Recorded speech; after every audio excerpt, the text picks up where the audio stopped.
on this episode of DC on Screen! Let's get us a proper fry up going. Add a little bit of hat. Didn't like that one anyway. Maybe some thyme. Garlic. Definitely Worcestershire. Alright, gonna need a little crow. Oh, that's convenient. Come here, buddy. Oh, sorry. In the pan. In the pan. Yeah, we're all making sacrifices. Alright, let's go give this a shot. Looks pretty good.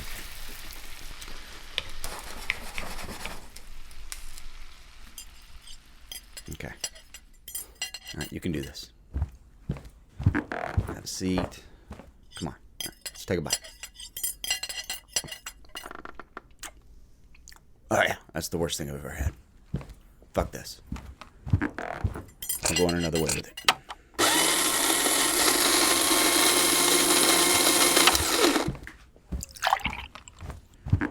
Here's to you, boys.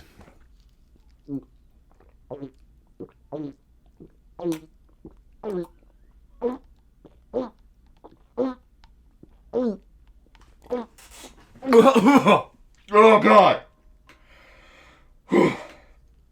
Release the Ayer cut. My daddy's sad all the time. He's an entertainment blogger who said the Snyder Cut wasn't real. He doesn't have time to play with me because he's too busy deleting his hack Snyder tweets. My anger over what Zack Snyder was doing to what I felt were my characters blinded me to several possibilities. That his films were deeper than I was willing to give them credit for. That his Superman was one of the most well-rounded iterations of the character. And most importantly, that a viable assembly cut of his vision existed. I swore it would never see the light of day. That it wasn't real. When HBOMax announced that it was real and being released, I spiraled. I deleted tweets. I backpedaled. But the Twitter backlash was never ending. I talked to my doctor. He recommended pulling my head out of my ass. Pulling your head out of your ass is the #1 prescribed medication for people unwilling to see the obvious over obnoxious fan entitlement or bandwagoning. Having pulled their head out of their ass, 9 out of 10 patients could read Jay Oliva tweets, see pictures of film canisters that Zack Snyder posted on Vero, or even recognize the literally thousands of totally different iterations of DC characters that have been created through comics, video games, animation, novelizations, radio, television, and film.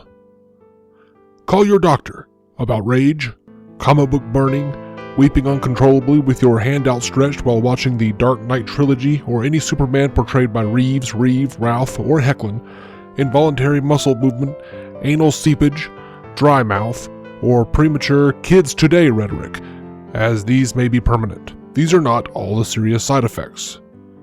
Some people may engage in intense proselytizing in favor of super obvious things that most people have known for years. Thanks to pulling my head out of my ass, I can deal with the fact that I was wrong. That a director I needlessly hate for brownie points from film Twitter can and should have his vision realized. And I realized that I need to spend time with my kid. The other day she actually scoffed at the effects in Superman the Movie. Kids today. Are you struggling to conceive? You have options, and at Piedmont Reproductive Endocrinology Group, we'll make sure you have the guidance and support you need. PREG is known for individualized fertility care that's unique to every patient. We take the time to provide a reassuring and empowering experience because we believe that you deserve nothing less. Let us help you on your journey to parenthood. Visit us at pregonline.com to learn more. Get the guidance and support you need at Piedmont Reproductive Endocrinology Group. Welcome into DC On Screen episode 595. I'm David C. Robertson, and this, the man who invented the fried flat cap, Jason Goss. Hello! On this podcast, we are talking about the DC Comics multiverse on film and television, giving honest opinions on projects upcoming and past, and believe that every version of a property is valid, even if we don't want it to be. If it's been released, it is fair game, so beware of spoilers. Welcome to the show. Man, we have an interesting show today. It's going to be an adventure. I say no pretext. Just get into that shit. All right. Well, first we do have a new patron, Ryan Hulsman. Oh, So Ryan, thank you very much Thank for you. your wonderfulness, and all your support. It is very appreciated. And if you'd like to help us keep the lights a-flickering, go to patreon.com/DCOnScreen. We have cool stuff. I've started a show, How Now? I'm going to try to get to some Batman The Adventures Continue thoughts now that they've released a few more. You know, they put out this little digital first, and it's only like, it feels like a half or a fourth of a freaking actual comic. So, yeah. I get that. Anyway. Me and DC and the word digital are on shaky terms right now. I understand. Everyone's making messed up choices, and we're going to see where it all works out. But I hadn't been able to post anything about like a pull list in I don't know how long because I haven't had one. Yeah. But, you know, when you have a pull list, you'll make some more of those. I will. I think dare I say it. I think this Wednesday I finally get to go back and actually pick some stuff up. Okay. Do it. Now, I'm pretty sure 2 weeks ago, like the first or second of the things that I would normally follow was finally available, but I just genuinely haven't had time. Yeah. I've been moving, keeping babies, fixing stuff. Yesterday Yesterday was the first day I wasn't sore in like 4 weeks. Oh, geez. Yeah, I go like twice a week. Yeah. But we also have Chasing Squirrels. We have Marvel reviews. We just put up, a couple weeks ago, we just put up our Into the Spider-Verse review, finally, because I finally watched it. Finally. And of course, we're looking for more stuff to throw in as we go. And speaking of support, you can also leave us a review on your podcatcher of choice if they give you that option anyway. That helps us get seen and remain relevant in the eyes of the almighty algorithm. Superhero Ethics sent us a review. He said, I believe it's Matthew West Fox over there, says, they will change what you watch. They're that good. Be careful of these guys. They will make you watch shows and movies you thought of skipping just to hear their analysis. They talk about shows with honesty and humor, celebrating what was great, being direct about what didn't work, especially now when I can't go get a beer with my friends after I see a movie to talk about it. These guys are the next best thing. Matt, I'm sorry. I think we're better than that. No, it's meant to be a homely endeavor. We're not, trying to like... You know what? When you're having a beer with your real friends, you're just stuck listening to their garbage takes while they spew beer breath all over you. You can at least turn us off. That's fair. And no beer breath. And no beer breath. Not that you can smell anyway. No, I mean, not that... at that point, that's on you. But Yeah, thank you, Matt. I do really appreciate that, though. We do try to make it a welcoming atmosphere. Yeah. So, let's get down to the news of the day, man. Shoot. I wonder what you want to talk about. I have no idea. I'm just going to shoot from the hip. Oh, I don't know. Freaking Zack Snyder's Justice League is happening! I'm going to have to edit that so hard. I know. I'm sorry. It's okay. For those of you who didn't understand what I said, Zack Snyder's Justice League is happening. Yeah, that's the take that I would prefer. That sounded like an NPR version of it. So on Wednesday, HBOMax announced that Zack Snyder's Justice League would release on their platform in 2021. Zack thanked HBO Max and Warner Brothers for the, quote, brave gesture of supporting artists and allowing their true visions to be realized. And he thanked everyone in the Snyder Cut movement for helping make this a reality. Warner Media Entertainment Chair Robert Greenblatt says, since I got here 14 months ago, the chant to release the Snyder Cut has been a daily drumbeat in our offices and inboxes. Well, the fans have asked, and we are thrilled to finally deliver. At the end of the day, it really is all about them, and we are beyond excited to be able to release Zack's ultimate vision for this film in 2021. This could never have happened if it weren't for the hard work and combined efforts of the teams at HBO Max and Warner Brothers Pictures. It's not all about... Well, I mean, it is all about them, but it's really all about money, Oh, yeah. That's the least believable thing in all of that. There's some nice talk in there, but like, oh, it's all about them. No, it's not. Like, I'm sorry. No one's buying that shit. Right. You sell that shit elsewhere. But I don't care. They can say whatever flowery shit they want to. I just, it's not even, that's not related to this context. I don't believe it when coaches say it. I don't believe it. Yeah, no. Generally when like award winners say it. Occasionally you get a whiff that something feels real and true, but for the most part, it's just talk. Yeah.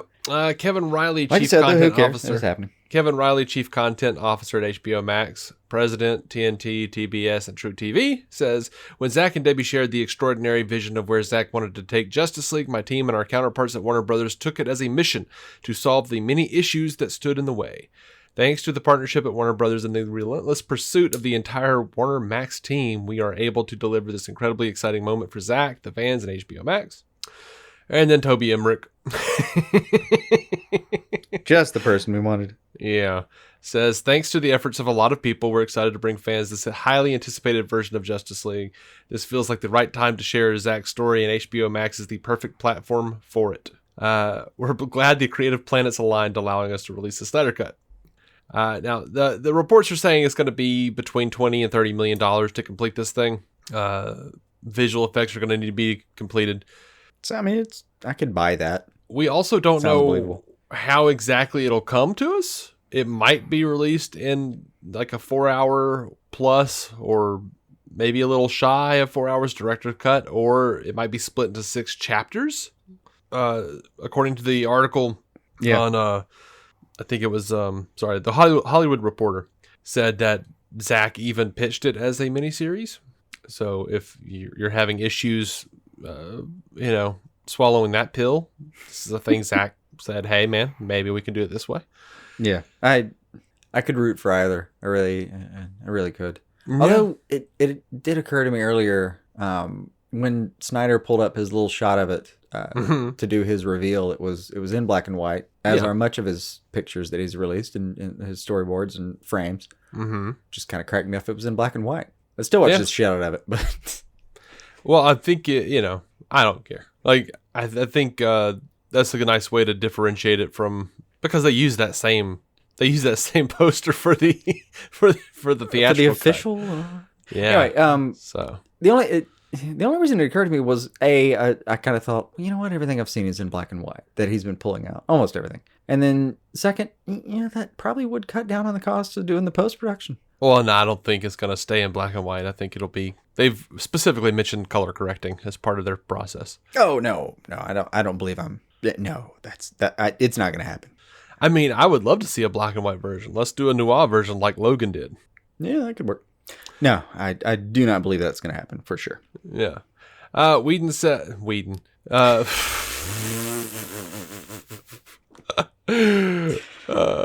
Snyder. What could be on your mind? Well, Snyder says you probably saw 1/4 of what I did, even though he still hasn't seen the Whedon's version. That's what I have written in my notes, so I saw the word Whedon. And just went, Whedon said... Well, Whedon didn't say shit. Yeah. And you know what? If I had to bet, if anything, at some point, Whedon will have some supportive voice about it. Really? Oh yeah. I genuinely think if we hear from him, it'll be supportive. The Snyder Cut people. I mean, he felt screwed too. They fucked him both. Yeah. I saw someone said, not to us, but on the timeline was like, "Oh, are we gonna start demanding a Whedon cut now?" I don't feel like demanding it, but I wouldn't mind seeing it. Yeah, because we know it was still changed quite a bit. Yeah, I mean one of the things you and I have, the two major things you and I have agreed on the entire time is one, we would love to see the Snyder Cut, and two, we've squarely blamed the executives for what's happening. Like, oh yeah, like if I had my Deadpool board, like when I was trying to chase down Ajax or whatever, Emmerich's like the last one I think I have on my hit list. Yeah, we've really lost a lot of the other people that I feel like were just reining in artists to a point where it was hurting them and they didn't even know, or they couldn't realize it, I guess. Emmerich's, yeah, like you laughed when you brought his name up. It was like, I did. This fucker again. It's like he's the last man standing and shoved to the back of the line of people in this article who's saying a thing about it. Like, yeah, okay. Like genuinely, I was hoping it'd be true, and I feel like since Hamada and even really kind of Jim Lee have been around as the major two contributors, I feel like we're in a different, better place. I do too, man. The movies have done better. I felt better leaving the theater most of the time. Hasn't been as divisive online. Even Jim Lee in the last few months has said a lot of stuff. Like, he was very deflective about Snyder Cut comments, but he said, like, look, I can't say anything about that. It's going to become clickbait. But we've got to find a way to get together, guys. Yeah. Snyder says that before Emmerich called him, he said, I always thought it was a thing that in 20 years maybe somebody would do a documentary and I could lend them the footage, little snippets of a cut no one has ever seen. And, this is actually really great for you, too, by the way. Like for me? Yeah, great for you. Oh, no, that's how I thought that would go down. Deborah Snyder says, with the new platform and streaming services, you can have something like this. You can't release something like this theatrically, which is what you all have been saying the whole time. But you could with a streaming service. It's an opportunity that wasn't there 2 years ago, to be honest. Yeah. They're I mean, I'm definitely look at the Snyder shining your dick, buddy. Yeah, I appreciate the mitigating circumstances. They're great. Not everything I've said was completely wrong, but yeah, I was completely wrong about the news coming out as it did, and specifically that early. I was just flatly wrong about it. Yeah, but like when everything you've said the whole time hasn't been wrong. No, but like specifically when we talked last Monday, like I was finally happy to I thought the wind was changing, as I put it, but I just didn't think it was going to happen that early, and then I was flatly wrong about that. It finally did happen, and it would happen in a format that I would never have predicted. Yep. So I'm happy to have it though. I mean, I think the things I ended up being right about were only the parts about why it was a struggle. Like it was an uphill battle, and I deeply applaud everyone who was just fighting that fight from day one. I'm cynical by nature, so this is like my mournful period is like, man, I kind of wish I'd been more upbeat and a part of that, but yeah, I wasn't. So I'm very proud for everyone who was. But it's not part of my nature to do that kind of thing. I'm not a man of faith when it comes down to it. I get it. So the article from Hollywood Reporter said that after the Saturday morning phone call from Emmerich, where he was basically like, all right, people want it. What do you guys want to do?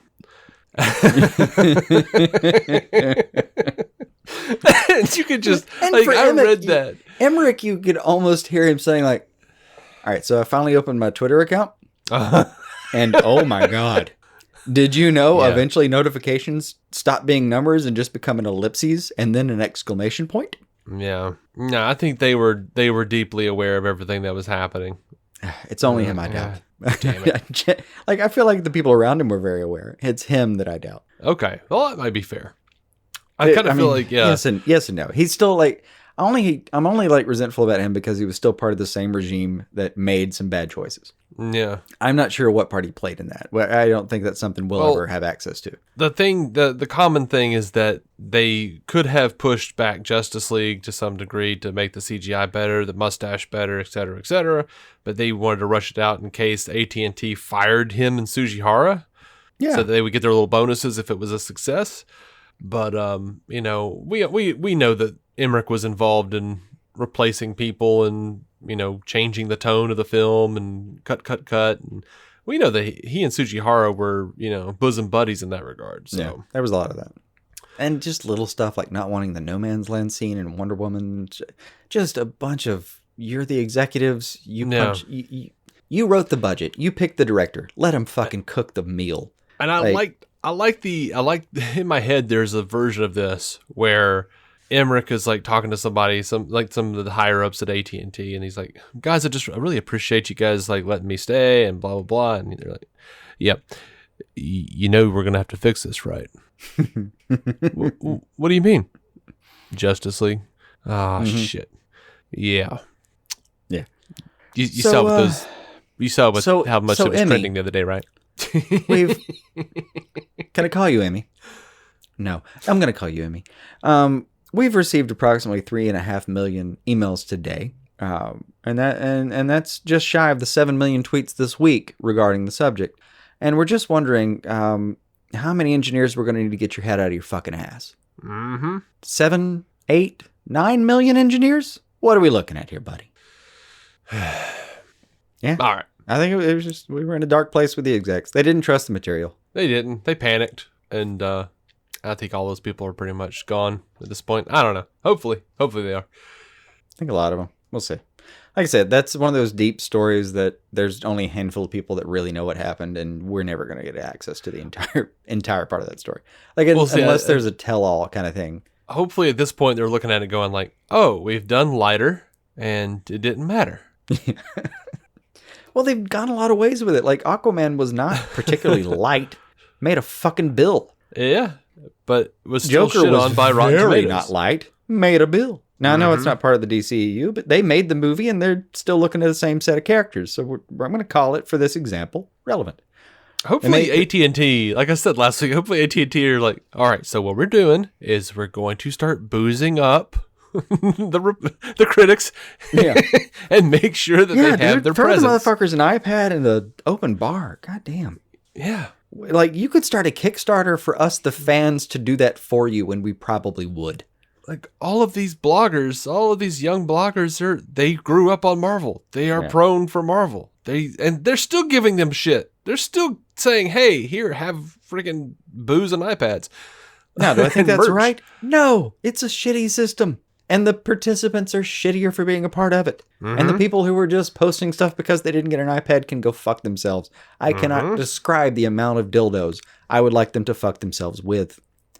But, yeah, would I just pay the price and get past the fucking troll and the toll bridge? Yeah, goddamn right I would. Yeah, because the general audience sits and goes, oh, that Rotten Tomatoes score was bad. There legit is a GA part of this. Where if you don't have some hype from some trusted sources like Bubble, you just can't get... you need all the pieces going a certain way. And if a lot of those pieces start working the other way, man, it's harder. It really is harder. Dude, BVS is like the epitome of that effect too. Because like I had people making fun of me at work for liking the movie, making Martha jokes and shit. They had not even seen the movie. No, we lost people over that movie. Like, by the hundreds. And yes, and that's not an exaggeration. No. And in my personal life, I would have conversations with people that were like, well, I just don't know because blah, blah, blah, blah, blah. And then I'd have the same conversation. Well, have you seen it? Well, no, but I heard, okay, well, go see it. And then we'll have this conversation. Then come back and be like, well, I have still have questions. And honestly, like, Martha is not, it's Martha, the Martha scene is the weak point. I think that's the weak point. And it was still a damn interesting thing. It was an interesting thing, but it's still, like, I get why that has criticism. I feel like it could have been done differently. And yeah, I do think it's the weak point, but it's not the end of the goddamn world. And the rest of the movie is fantastic and super strong. Yep. All right. Ooh, we need to move. Yeah. So there's a lot of this kind of stuff to cover. Yes, sir. Well, that's a lot of our feelings up front, so we've taken care of that. So, yeah, they put together a presentation in early February, according to this article. And that was to a select group from executives from Warner Brothers, HBOMax, and DC. And they were shown a version of it that was in black and white. And there were more than a dozen people in attendance. Talking about Emmerich, Carolyn Blackwood, and Walter Hamada. HBO Max's Kevin Riley, Sarah Aubrey, and Sandra Dewey to Jim Lee. Jim Lee was there. So I would have bet on him making time for that. Yeah. Yeah. And then he did a presentation after the screening, outlined ideas for not just releasing the cut, but for doing like episodes and cliffhangers. And the article says the executives left the meeting pumped. And then apparently, there's a lot of people out there saying that the only reason this is happening is because of the coronavirus. But Deborah Snyder says the coronavirus struck and Hollywood all but shut down, and it almost like destroyed the Snyder Cut. She said people thought it won't be possible to ramp up and that maybe this should go on the back burner. And they were like, no, this is the right time because our visual effects houses that rely on so much are running out of work. So now is the time to be doing this.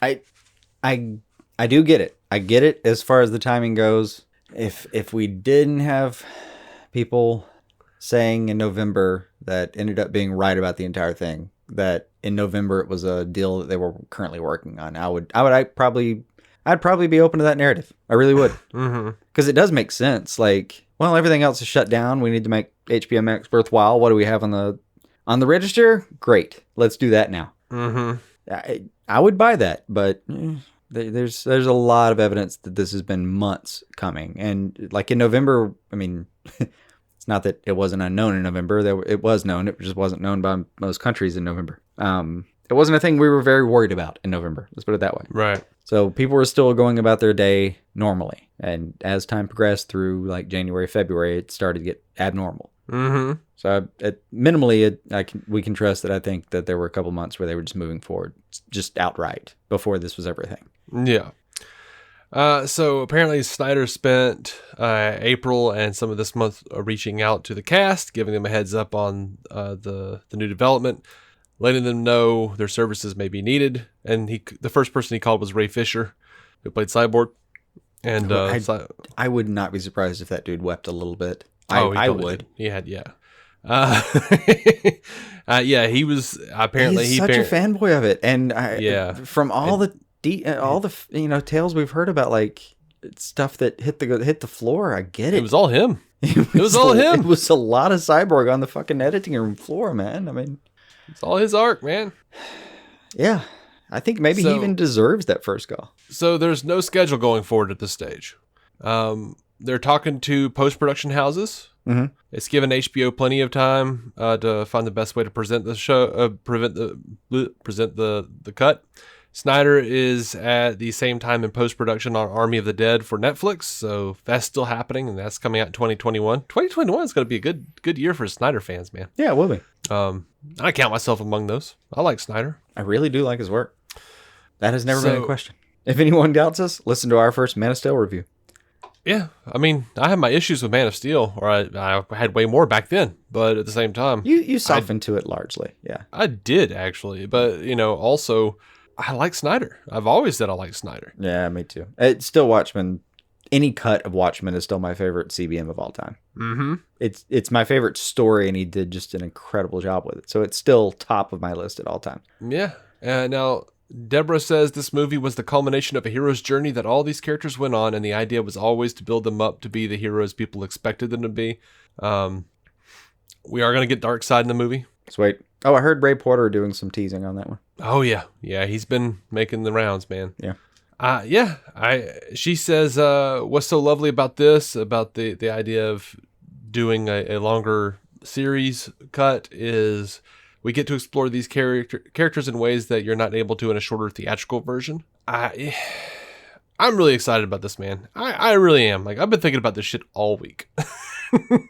Like I said, there's no version of it that could happen that I'm not going to be pretty happy with. Mm-hmm. I mean, if it was a 6-part, 30-minute series, the only frustrating part would be they're going to release it week by week. Mm-hmm. If anything, for like the short-term gratification, I'd prefer them just release a long-ass movie. Yeah. But for long-term, yeah, I think that can sneak more into a 6 or 8-part or whatever the fuck they end up doing 30-minute series, and I'll take that too. I watched the Watchmen series on HBO as happily as I've ever watched any goddamn thing. That was amazing. Yeah. So Snyder gave credit to the fans, said clearly this wouldn't be happening without them. But he also credits Warner's for living up to its old reputation as the filmmaker studio. He says this return to that pedigree and to let my singular vision of my movie be realized in this format, in this length, is unprecedented and a brave move. He later posted on Vero a colored picture of Ryan Choi and said, this will be fun. Yeah. That's good. I honestly, the first thing I thought was like, well, he should have said he's going to play no small part in the movie. Mm-hmm. Aha. Yeah. Harry Lennox, who played Swanwick, mm-hmm. who we know is the Martian Manhunter. From storyboard fame. Yes. This is so unprecedented to be talking about like storyboards as things that are real now. I know, man. He responded to the news, and he says, Justice League in the Snyder Cut. Things don't just happen. Things happen just. I do like that. And Snyder screenshotted a picture of the tweet and posted it on Vero with the caption, watching over them all. I think Scott said something about like, give this man some chacos, which made me laugh. That's funny. That's good. So someone asked Zach, are we getting the OG Steppenwolf design from BVS? And Zach replied with a kissy face and a wink emoji. So I'll take that as a yep. So yay. I'll take it. That's another little piece of the puzzle that we can work with now. We know Whedon was not happy with Steppenwolf. Oh, people complained about Steppenwolf, and Whedon liked those tweets. Exactly. There's no version of the Steppenwolf that we've seen that anyone who directed the movie at any given stage was particularly happy with. Yeah. So yeah, I mean, like a complete redo, like complete mulligan out of that. Yeah, possible. Yep. So Ray Porter, though, who plays Darkseid, Mm-hmm. and he actually got to announce that on Twitter. Mm-hmm. That was fun. Yeah. Even though we've known for months, if not a year or more. Said he hasn't heard anything about the New Gods movie, and if Ava DuVernay decides to go in a different direction, he understands. Because everybody's asking, "Are you playing him in the New Gods?" He's like, "Dude, I don't know." That is going to be hard to work with now. Like, Yeah. that's going to be an interesting nuance to this whole thing. Maybe it might be, Like, there's plenty of New Gods. You don't have to necessarily have a dark side. Yes, don't. he is the most famous of them. Infamous, I should say. No, I mean, you've got to have Darkseid in a New Gods movie, really. I mean, yes, I think so, but it's something I remember us talking about was when they said they were going to do a New Gods and they were really investing and they got the hot director to do it and all that stuff. Like, we kept saying, you know what? But the whole time we're going to be thinking, I've seen the Omega symbol. Yeah. And I know that got sidetracked. So what are we doing? Like, I think we were just hopeful that it would somehow get picked up a little bit. But I don't know. Now look, already from unofficial sources, Uh-huh. we've started to see. Gotta confirm my skepticism sneaking back in. You absolutely should. There. It was a great vacation. Thank you all for making that happen for me. It was I know. wonderful. I don't get that very often. So here we're starting to get some strange reports coming out now, and it's going to be scoopers who are saying one thing and then other scoopers saying another thing. So over on the Wrap Up podcast, Humberto Gonzalez says there's not going to be any reshoots of any kind with any actors. It's just additional dialogue, which it has been reported that they were being called for additional dialogue recordings. But Humberto is doubling down on that, saying there's not going to be any reshoots of any kind with any actors, which I don't see how that can be true because, as far as I know, Snyder has said that they need to shoot something with Harry Lennox for him to be able to transition to Martian Manhunter. So there's that. I mean, they could CGI him after, but they've got to have a shot of him not being that person. Mm-hmm. We can pull a Supergirl on this thing, is what I'm saying. But yep. So Gonzalez continues, here's something that hasn't been reported yet. Snyder did want to shoot, and he wanted to do additional photography, but HBOMax said, no, that's not happening. We'll give you money for post-production, for special effects, for scoring, and even ADR, but no reshoots of any kind on this movie. This movie is basically one and done. This is to close the loop, to finish the story. Maybe not the whole story, because we did have like a 3 to 5 picture plan, but this Snyderverse, I'll call it, will end with the Snyder Cut. Don't expect any spin-offs for Batman or Ben Affleck as Batman or any of that. So there's that. I mean, yes and no. Originally there was a 5 picture plan. Mm-hmm. If I recall, that was how we were going to do this. If I recall, that was before any photography had taken place at all. Yeah. I mean, that was like in the Man of Steel days. Like in the time of just thinking, well, Henry Cavill will work. I think it was like going to be a 5 picture idea. I would say it was like around BVS because they were like Snyder has said, they were actively trying to figure out what they were doing for Man of Steel. And once he let the cat out of the bag with the idea of Batman, that idea never got put back in. Yeah, exactly. Well, I may be misremembering this. Let's talk about it. So if I remember, what I'm saying is there was going to be a Man of Steel. He had an idea for Wonder Woman, which as far as I understand, a lot of his idea for Wonder Woman still kind of made it out of the bag. Oh, yeah. And he had an idea for JL1 and JL2, which was basically going to be the death and return of Superman. But I think he wanted a Man of Steel, a Man of Steel 2, Wonder Woman, JL1, and JL2, where he was going to introduce Batman along the way. From what I remember, it's been years now, though. It was like since we started. Right. It was like while they were shooting BVS, he made a plan where it was going to be BVS. Sorry, it would wound up being Man of Steel, BVS, Justice League Part 2, and Justice League Part 3. And there were also like little side projects and stuff and like one-offs, or spin-offs, expansions of the universe. Like Wonder Woman, there was the Aquaman movie that we obviously knew about, the Ben Affleck Batman movie, a Deathstroke movie that was coming. Well, see, in my memory that came about later, but part of it has been reinforced by when we started recording 594 fucking episodes ago, apparently. God damn. I still I can still find pieces on our little Google shared drive that we use on our Google Calendar where I remember a couple years ago where I found like Justice League Part 2 on our calendar when I was going to add stuff to it and thought, oh, you poor fool. Or the Green Lantern 2019 that I deleted in late last year. Where I was like, oh, well, that's a negative. Right. And in my memory of even just releasing stuff from our calendar that never quite came to be, it still was a little more limited than that. I still think I remember it just being Superman, Justice League. Well, back then we didn't know about the five film arc that I just talked about. Like, there were all these like, oh, hey, here are these movies that are in development that are going to happen that Warner Brothers is saying, yes, this is happening too. But yeah, the whole thing got blended. I mean, there was a slate at some point that was it was a huge selling point. Like I remember us talking about that slate and just thinking this is going to be incredible. I can't believe we're going to see this. And then still, as time has gone by, we've thought this is incredible, and I can't believe we're seeing this, for better or worse. Varying inflections on the word incredible. Yeah.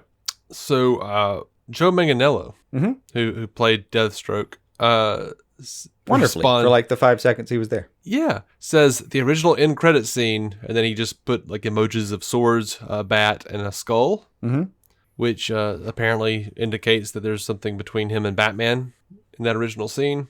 Oh, Travis Hines, our buddy Travis of Superhero Discussions and Super Civil Service Podcast, says if we actually see Deathstroke break Lex out of Arkham and look so badass while doing so, do you think there could be renewed interest in a Deathstroke solo movie with Joe Manganiello? Yes, depending on how popular and how big the Snyder Cut winds up being, even if it's just in an HBOMax capacity, I think there's tons of opportunity for this kind of shit. They're making a Green Lantern series with Jeff Johns. Yeah. Oh, the opportunities are boundless. Yeah. Don't believe Umberto at this point. There's no reason to buy his story on this one. The reason that I last episode I'm like, oh, even Umberto is saying this, and now I'm saying, Umberto's saying it. Don't believe it necessarily, because now he's trying to run along a certain trail, and you're like, dude, you don't know that. If Snyder Cut is a hit, there's all sorts of shit that could be going on. Yeah. I mean, in theory, it could be true that they're just going to do this as a one-off, but to his credit, you got to give him, it will be a streaming platform. We won't know what the numbers are. Right. The only way you could look it up is, doing some advanced Twitter searches and maybe looking at Google trending or something. But short of some media outlets and some inside sources, every streaming outlet, it's been since Netflix, keeps their numbers secret, and they do it for a reason. It does not benefit them to not keep those numbers secret. That's nothing's compelling them to not do that. Anyway, so that's a whole, and it's a double-edged sword. On the one hand, I think for fans that's a good thing, and the other hand, it hurts sometimes. But they won't be beholden to anything. They can do this with relatively low risk. I mean, it's going to cost them $20-30 million, and that doesn't actually sound like a completely unreasonable figure to do that kind of post work, especially on something that may end up getting broken up into a miniseries instead of running it as a movie like you were hoping, or like you originally planned. Splitting that up does cost hours in a post-production house to actually do a thing. But but it's a black box, man. We are not going to know how this goes over unless they tell us. Yeah. So if they just tell us hey, we made our thing and it was great and I hope you enjoyed it, and shut it all down, we got nothing. But if it turns into a whole thing, we won't know any better. The old days of having ratings be public. Oh, Nielsen's fucked. Yeah, dude, it creates such a terrible narrative, because you get fans who are who don't understand the process, they don't understand the creative process, they don't understand the budgetary process. They are busy looking at well, I don't understand. This show over here. This character they introduced this season. So how'd the show feel? Well, it had half the views it had every previous season. But they even go so far as to be why would they cancel this show because this other show got the same ratings or got less ratings and they renewed that? Yeah, different but the show different expectations. Well, the show they renewed was cost $100,000 to make every episode, and the show they canceled cost $4 million. I don't understand. How do you not? That's the Legends of Tomorrow effect right there. How do you not understand, baby? I don't understand. how do you not understand? Yeah. Like, that's what I don't understand, is how you don't understand. Like, numbers are different. Budgets are different. Well, Look, the one thing, like Nielsen, a flawed system to its core. It's terrible. But even giving like a I don't know, a vague idea of what may be happening is still more than we're getting in some idea, or like some other. Like we have more. That's more than we get from Netflix. But it also gives us a very wrong idea sometimes. So it's just like we're getting a bunch of false positives and false negatives out of Nielsen, whereas with them we have absolutely nothing to go on. And you know what? Which one do you want? Do you want to be completely wrong sometimes, or do you just want to know nothing at all? I don't know. It's the whole thing's flawed. They have complete control, like just top to bottom. They've got complete control. All we can do is kind of like find the right people to listen to sometimes and hope we're right, I guess. Yeah. Ooh, excuse me. But if it moves into it, this is one thing I wanted to urge people to do.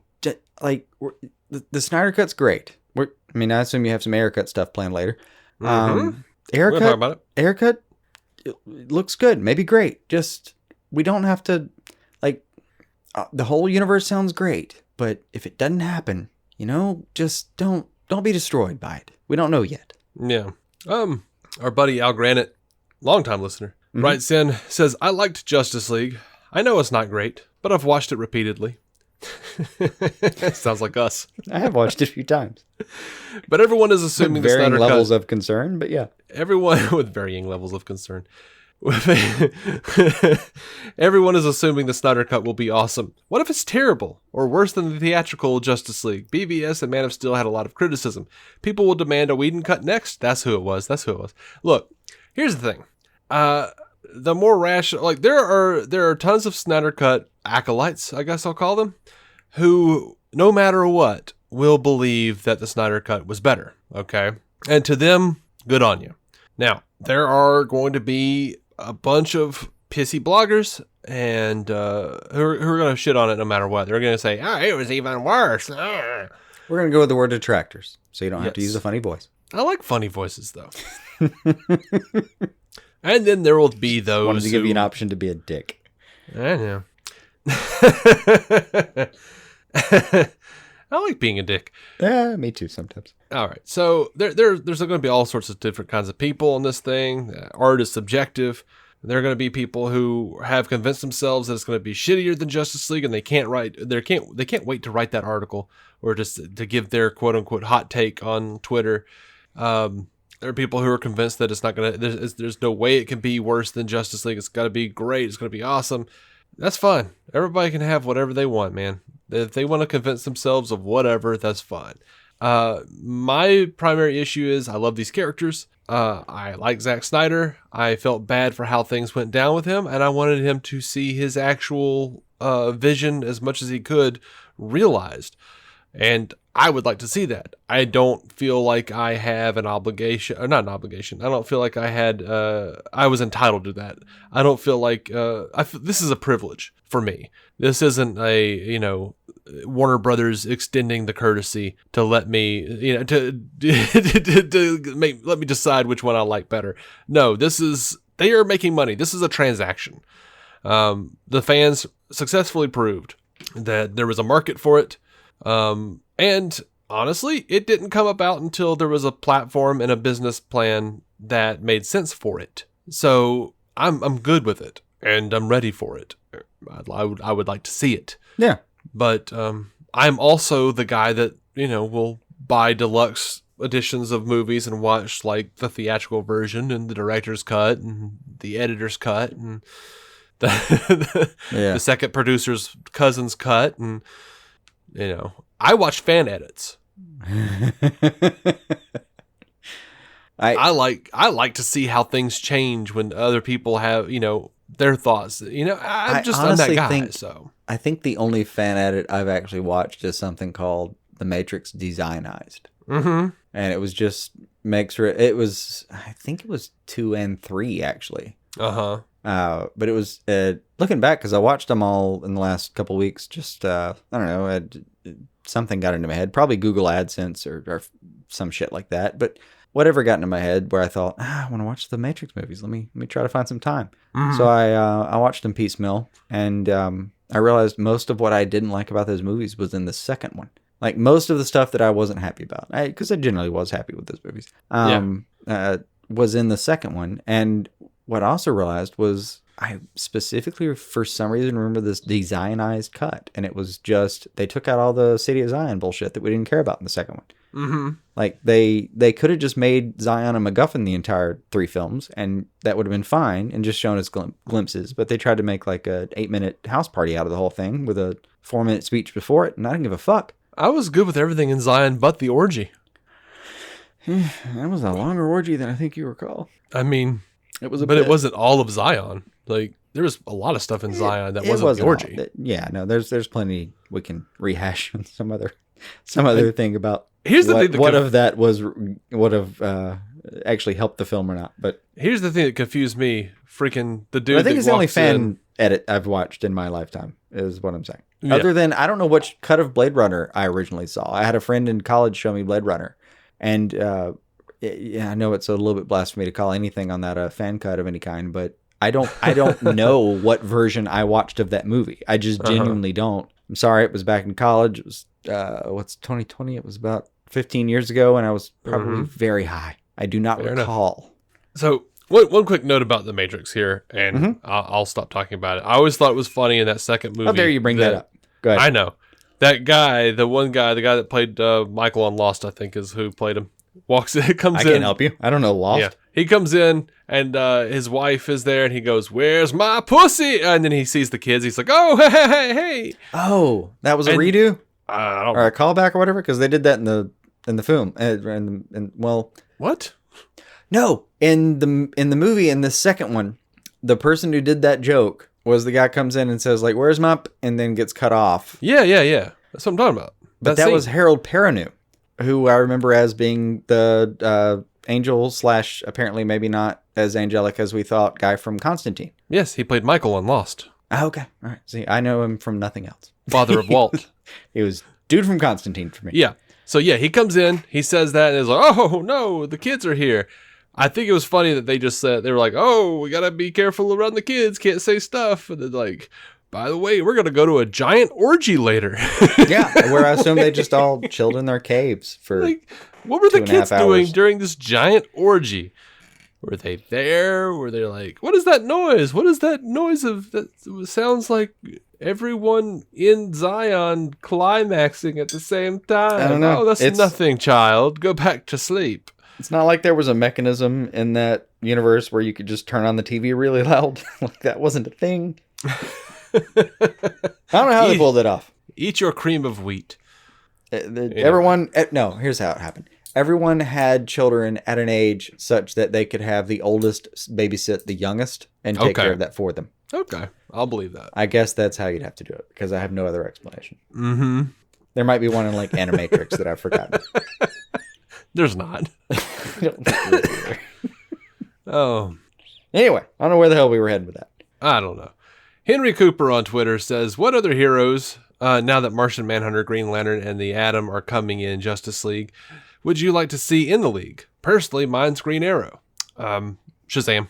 Yeah, God, both. Definitely Shazam since we've already seen him. Plus, he can also mix that thing up in a way that's going to be really fun. But yeah, I would go with Shazam, especially Canary. off the people we've already seen. I want to see Journey in the Justice League. That's good too. Oh God, those are all really good. But we have a Dark coming out, so I mean, go JSA with that shit. Get some Dr. Fate in there. Fuck it. Sure. He also wants to know both of our reactions when we saw the Snyder Cut was announced. And then he says Jason better be ready to chow down on his hat. We've established that. He did that. We heard him. I mean, the overall line is, yes, I wanted it too. I was wrong about it happening, especially when it happened. And I'm just so happy to be wrong. Yeah. So my reaction was, I was asleep. I was sure it was happening. And I was like, I'm not staying awake for this thing that I can access at a later time when I have half a... Wake up to this storm later. Look, man, here's the thing. I keep weird hours, and to quote Lewis Black, there's not a damn thing you can learn with one bloodshot eye. So I forget about that line. That's good though, and true. That's good wisdom. yeah, so I'm like, yeah, I'm excited about all this, and now that CW shows are wrapping up, guess what? I'm gonna have time to sit down and I'm gonna watch Man of Steel and do the Man of Steel commentary with Zack Snyder, and then I'm gonna watch the BVS or vice versa, whichever one he did first, because I want information in the order he gave it. But yeah, all that's gonna happen. But yeah, I was 99.9% sure it was coming, so I just went to sleep with a smile on my face, knowing that when I awoke, this was going to be a different world. And sure enough, I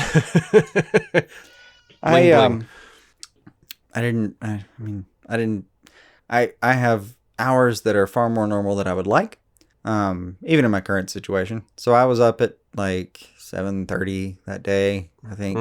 My body was up by 7:30. By 8:30, I was actually up maybe. And for the first, we're in Central Time, so I think tuning into that, it was 10 a.m. Yeah, for us. So I tuned into about the first 40 minutes because I had the little one out in a stroller, and she was allowing me the ability to put in an earphone and listen to a thing in one side at least, and do that. And about 40 minutes in, I think, was where she wanted to go in, and actually she wanted to go to the yard and play, which for her just means run around and pick random dandelions. But apparently I have to be in full engagement for that to be fun for everyone. So I had to tune out at some point, and I really did learn some interesting things. I'd have to go back and honestly, I couldn't name them off the top of my head. But it was genuinely a really fun listen, and something I remember the film well enough that I wasn't completely lost when he was going from scene to scene, because I actually really do remember that film well. I've seen it several times at this point. Oh yeah, me too. Probably upwards of 15 overall. Yeah, I've probably seen it 10 or 11 times, I would say. Yeah. But enough that I was able to follow along, and I really did enjoy the commentary. But after a while, I was like, maybe it was going to happen up front, and I have to, I got to go deal with stuff that's on hand right now. And then several hours later, I look at my messages and just went, oh shit.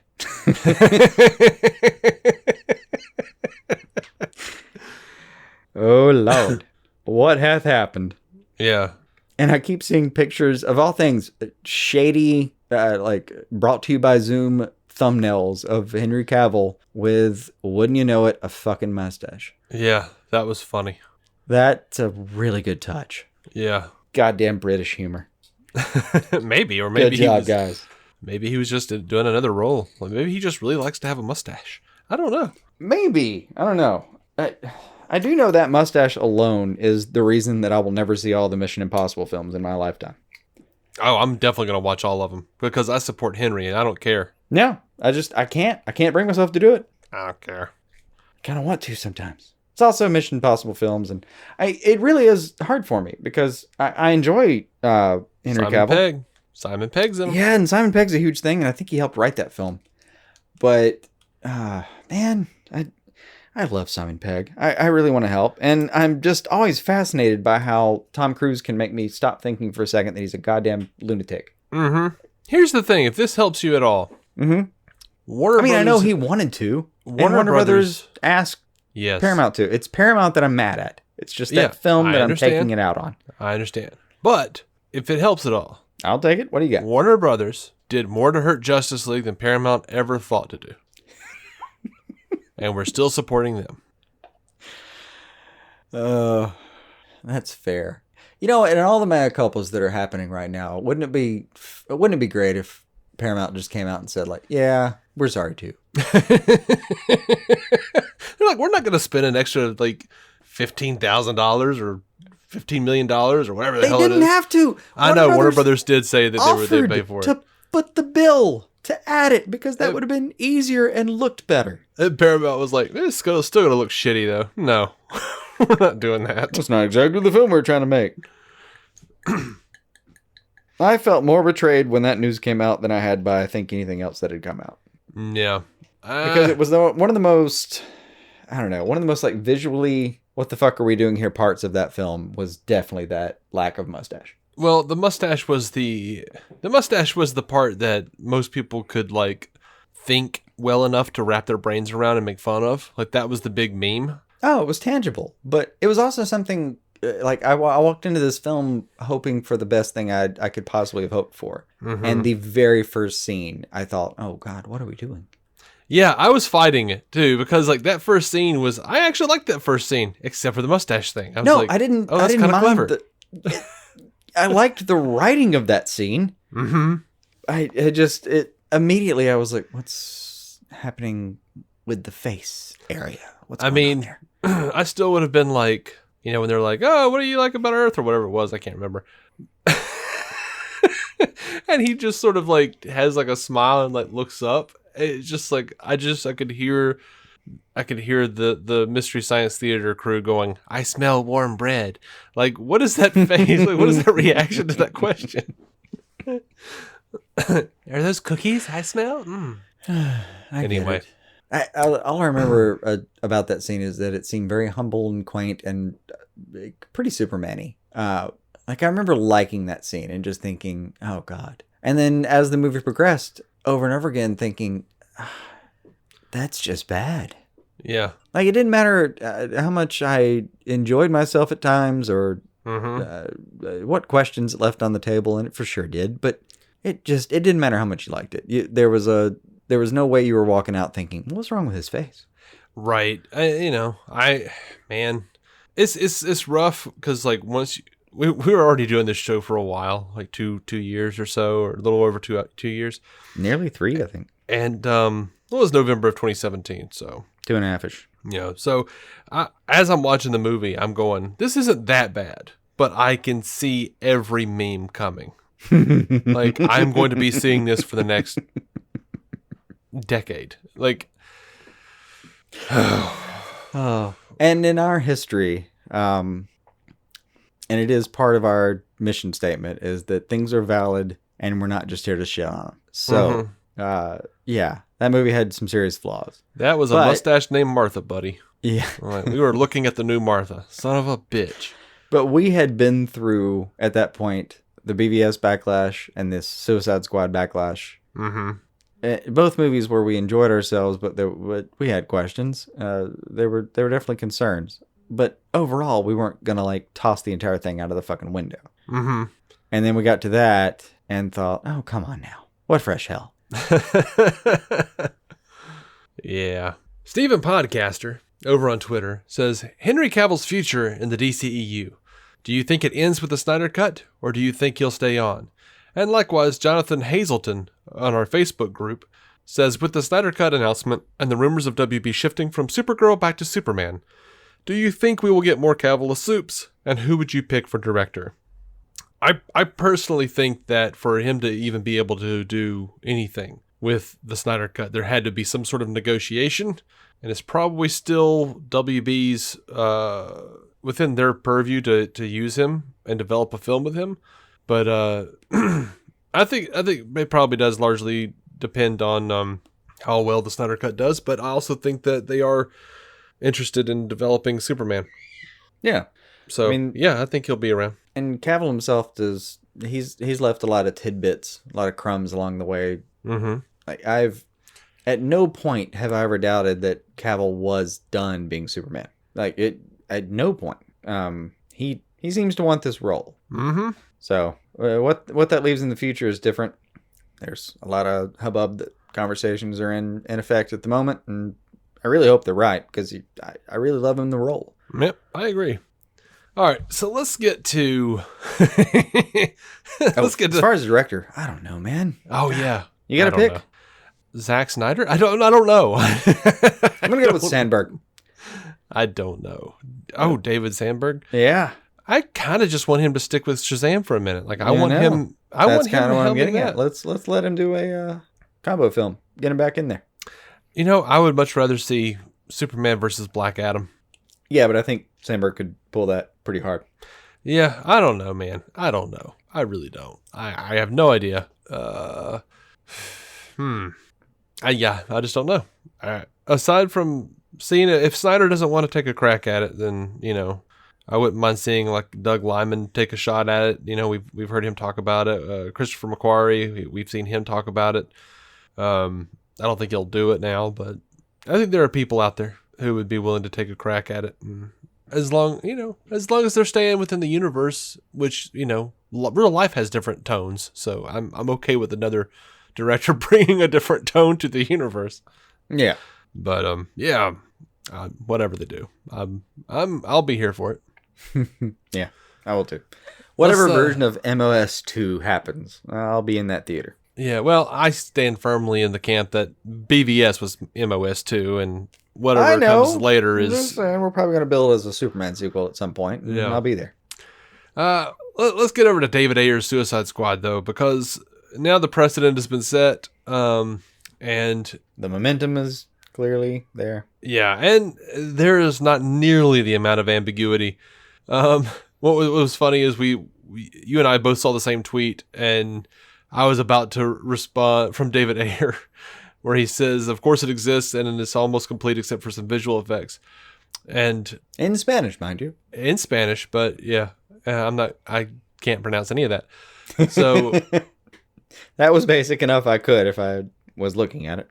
So it was funny because my translation would be poor. I was about to be like, that's no ambiguity there. And I looked down and you'd already written, there's no ambiguity there or something like that. I was like, damn it.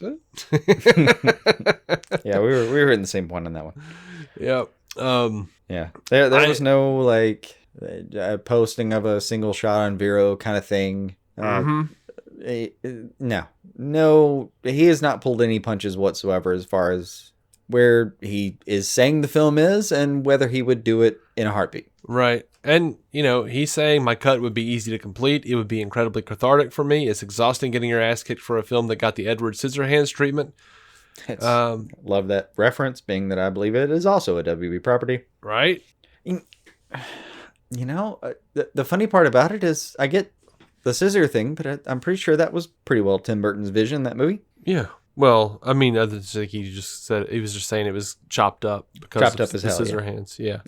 Now, but what's exciting though is AT&T seems very, very, the AT&T Twitter account seems very happy to consistently give us hope on several things, including the Ayer cut, because, you know, Collider Frosty, Stephen Weintraub over on Twitter says, the version of Suicide Squad that we've all seen was not the movie David Ayer wanted to release. With the popularity of the superhero genre, why not show his cut on HBOMax? And AT&T responded with a GIF. Oh, sorry, no. They were saying that, but then someone else said complete the gift and release the Snyder cut. And AT&T responded to that with one thing at a time, laughing face, and then a gif of Linda Carter's Wonder Woman looking around and breathing heavily with flames behind her. Nice. But, yeah, they keep hinting at other things. And, like, they responded to a David Ayer tweet where he was saying he wanted to do it with a happy dancing Jason Momoa. We have... Yeah, I saw that. This is fun. This guy named Clayton writes about the Ayer cut. Always this. And AT&T responded with an enchantress gift that says anything is possible. All it takes is a little magic. So they're not shooting this down, dude. They are... No, they're feeding the flames, if anything. They are absolutely feeding those flames. Yeah. Like, somewhere after Ayer said a couple things, and I saw the, like, AT&T and a couple AT&T responses. This was, again, another moment where you keep weird hours and I keep relatively normal ones. Mm-hmm. So I'd already, like, sent you a couple messages saying, like, I don't think this is all we're going to see this week. Mm-hmm. And then you woke up and sent me several more that I had gone to sleep and not seen. Yep. But it just became like, yeah, there's serious momentum on this. Absolutely. I don't know where it's going to end anywhere, but there is a lot of talk, and you know what? We live in a brave new world, man. Fuck it. Yep. And Ayer is talking a whole lot about how things originally were. Diablo lived, Harley and Deadshot hooked up, Katana got possessed. She was like possessed by an enchantress tendril. The tattooed man, like, he was supposed to have been intimidated into killing himself by Joker. Yeah, and it was a long that scene alone. Right? Yeah. Man. And Brooklyn Batman wants to know how we feel about the possibility of the Ayer cut. And I think it's a good possibility. Yeah. I really do. And I'm excited. I want to see it. He also says... This is not the time for my cynicism. I'm just super hopeful right now. Yeah, and he also wants to know what character we think should have their own HBO Max show. Whichever one has a creator behind it that has an interesting take. Yeah, also true. I mean, to some extent, I think we're already maybe going to get like a Green Lantern version of that question. Yeah, absolutely. And we've got not Doctor Strange. What am I thinking of? Adam Strange? We're gonna get that show on HBO Max. I mean, I'm pretty happy. I'm pretty full too. Like they keep pumping me the dessert, and I just keep going. Okay, let's do it. But I'm not complaining. I remember we were asked a couple days ago about like what would we like to see, and I don't think we mentioned it, but like the Mitch Gerads Mr. Miracle take. Yeah. Oh my God, that would be cinematically amazing. Tom King, yeah. Which, I mean, we might possibly be getting because Tom King's writing New Gods, the movie with Ava DuVernay. So some version of that, yes. Stu Little says, now that we've succeeded in getting the Snyder cut and Ayer cut, seems like a serious possibility. Who are we going to bully next? I feel so empty having brought a studio to their knees with my harassment, having nowhere to go now. I think you're looking at it the wrong way. You're absolutely free to look at it that way. I know you're being facetious. But if I can be in a jackass for a second, there was some bullying. Oh, there was absolutely some bullying, and I've said that over and over again. And I'm not cool with that. Some of this fan base went way beyond what was a reasonable reaction to another human being. Agreed. Now I know you're being facetious, and I definitely we've seen Stu Little over and over again. I don't think this is a thing. Love Stu. Yeah, we're not talking about him here, but yeah, it was a thing. Mm-hmm. So my answer is no one, Stu. Well, the thing is, though, just be hopeful again. Warner Brothers is not, as you put it, being brought to their knees. They're just not. They're a powerful entity, especially with AT&T behind them. There's no way. They are doing this because they see a chance for profit. They see money. They see dollar signs. Same thing. Been there. Oh my God. I mean, yeah, that's always the explanation. Like, if anything, the WB AT&T involvement, those two, like that conglomeration, if anything, helped this, not hurt it. No, yeah, absolutely. We didn't. I mean, I'm really happy for what's happening for creativity and for fans' sake, but to say that the fans went out in a certain way, it's not like the serfdom beat the Regals, man. The nobility is doing a thing because they think it's the right thing for them. Yeah, and the nobility, as you put it, that's their right. The nobility, as you put it, I think this has been in the works since AT&T came in. I really do. Like, I think they've been talking about it and planning on it for a while. I think there have been conversations with Zack Snyder before February, definitely. And they knew what they had to do. They really did. Like, there was too much of a divide. They had to mend those fences as best they could with the fan base and with the general audience. They know they want to do more with Justice League, but how are they going to do more with that theatrical cut that everybody hated? Not just critics, but everybody. Except for a few of us who are like, it's not that bad. I mean, that's what we're getting. Is like, it's pretty good, I guess. It was good, especially like we were giving it a little bit of credit based on the tumultuous production period that it went through. Yeah, absolutely. But still for that, it could have been a lot worse. But I'm also not going to give it's not like, how do I put this? It's not like the fans broke through so hard that they had to listen. Now, I'm not detracting in any way. The fan sponsorship of this product is the only fucking reason it happened. Absolutely. Because if there was nothing like that happening, it would never have happened. Mm-hmm. I'm just also saying that all of that sponsorship and all of that effort could have been for naught.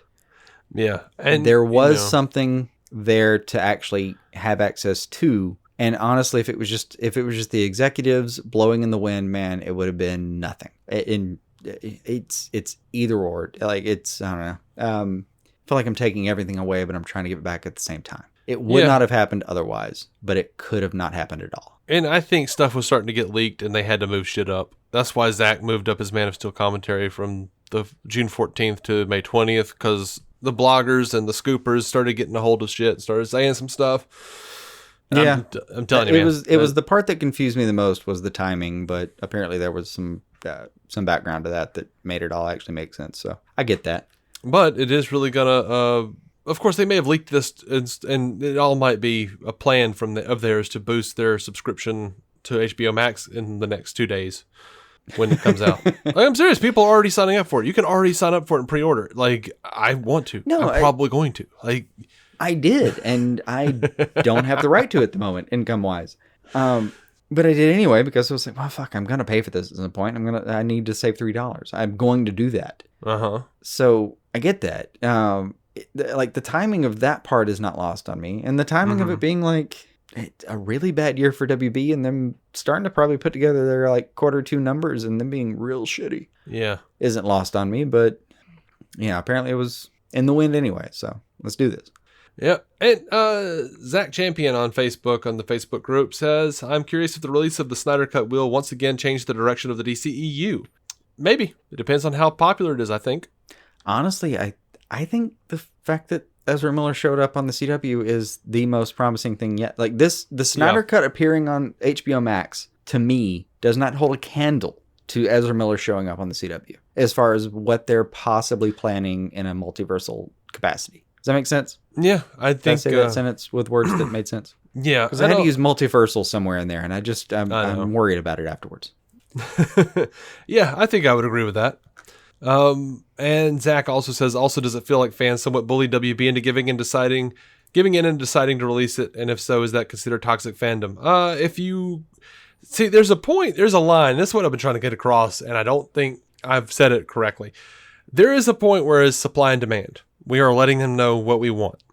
Yeah. And there's the point where that crosses the line and becomes like attacking people who don't agree or just being like complete assholes and shitting on other artists and man, if it gets down to entitlement or cancel culture, then you may become the bad guy at that point. There's an old line from I know it from Batman the Animated Series. Mm-hmm. So it's apropos for this show. No, I like it. Rupert Thorne tells his minions, because they're looking for something on Harvey Dent. It's in Two-Face Part 1, I think. And they're looking for dirt on Harvey. And they can't find anything. And Rupert says, there's something. The brighter the picture, the darker the negative. So while you have all of these great fans who just want to see Zach's vision realized, they want to see the movie that they were promised, they feel bad for what happened to Zach. And everybody involved, they feel bad for Ray Fisher, all these people, and they just want to see that happen, and they want to like let Warner Brothers know we're not going to sit idly by and just say like, whatever you want to give us, shovel into our open maws. Yeah. There's those people who were like, I want to burn everything to the ground because I didn't get what I wanted. Yeah. So it just happens. Going back to like Joe's thing about there are going to be people that don't like this. Yeah, there are going to be people that don't like this. Like, and there's a particular subset of people, and I think I responded saying, I did respond saying, spectrum is the word I used. It's like, yeah, the whole thing is going to be a spectrum, and because it's a fan base of millions of people, we're going to get a lot of that spectrum, and all of that spectrum has an opportunity to voice their opinion these days. So you get to see some of it. It used to not be the case, crazy as that sounds. Like you used to have a fanzine to do this kind of shit. Mm-hmm. But now you can just go online and maybe get retweeted a few times and a few likes and maybe pop up into the general atmosphere of that thought. But yeah, there are going to be people, and here's the crazy part. There are going to be people that were like so Snyder fan based and that entire film prospect based, that they've done nothing but shit on everything that they've seen since. Mm-hmm. Again, hear me out. I'm talking about a very small percentage, I think, but there will be at least one of these people that is I'm describing them. They wanted everything Snyder had. They hated everything since they got that. They could not be happier that they got this movie, and then they're going to get this movie and not like it. Yeah, just like there's the people who did that exact same thing, like old Jet Raimi over on Batman on Film, who just like after the Nolan shit. He doesn't want anything. If he doesn't want Batman involved with superheroes, he doesn't want we've had it. Zack Snyder. This is the high bar. We're done here. Yeah. It's weird. It's so strange. Like, I get it. Like, there's no version of fan reactions that you can't. You can get anything if you have enough numbers to get them. Yeah. And I genuinely do not think that the overwhelming amount of the Snyder Cut fan base was bullying. But to say that there's none is absolute fantasy. There was bullying. Absolutely. There was cancel culture. Yeah. There was all that bullshit entitlement that is some of the stuff that we get mad about. And honestly, like, the bullies are so loud that a lot of times you just start to associate the whole movement with that. Yeah. Yeah. I get it. We've done it. I've done it. I've definitely gotten that way a few times with some of the fan base. It was like, God, you know what? Fucking, you can't have anything these days. And I totally get, which is a like, thought I hate myself having, but I've had it, and I've had to, like, reconcile that with, I don't want to be that person. It's just a thing I try not to do. So I've had to walk back and be like, you know what, dude, you weren't judging that correctly. But especially, like, as some of the films coming out, like Aquaman and Shazam and Birds of Prey came out, there was a subset of that fan base that just wanted nothing to do with it because it wasn't part of that vision. And dude, I really do respect the passion of that and the commitment of that. I actually do respect that part. But to shit on everything that came after it for all that everyone was putting into it is just kind of shitty. Like that part. And there's so many conversations about, like, well, should this behavior be rewarded? You know what? No, not everyone's behavior in this situation should have been rewarded. It's a goddamn spectrum. There's a group of people over here that were acting shitty and we're not happy they're getting the thing they wanted. It's a very small percentage, I think. But yeah, there were those people. They're out there. You can find their tweets. You can search for them. You can find evidence of this thing. Yeah, for the most part, though, it was a lot of people that just really wanted to see their thing. And, you know, their opinions of the things that came after it, you know, we can't really search those on the DC on Screen account because I've blocked those people. I did too. A lot of that I did too. There was a lot of cancel culture that I, ironically enough, I guess, canceled myself. But yeah, it's a subset. And the funniest part to me is, like, we're talking about, there was millions of people, big general audience of people that saw these movies and had a certain opinion. And the Snyder Cut is, however you cut this, a small percentage of those people. Like, you can go just talk to anybody in the GA. You're going to find, like, what do you want to guess? 10, 15% maybe that know what the phrase "release the Snyder Cut" even means. Yeah. And I mean, within that, a smaller subset that has really been following it in any way, in any comprehensive kind of way. I know 3 people at my job right now who are still looking forward to watching Batman v Superman and the subsequent movies, and did not know what the Snyder Cut was. But they're a fan. They're just, they're busy. They got kids. They got, work life and everything. Yeah. I mean, it goes, there's just so many fucking people in this world.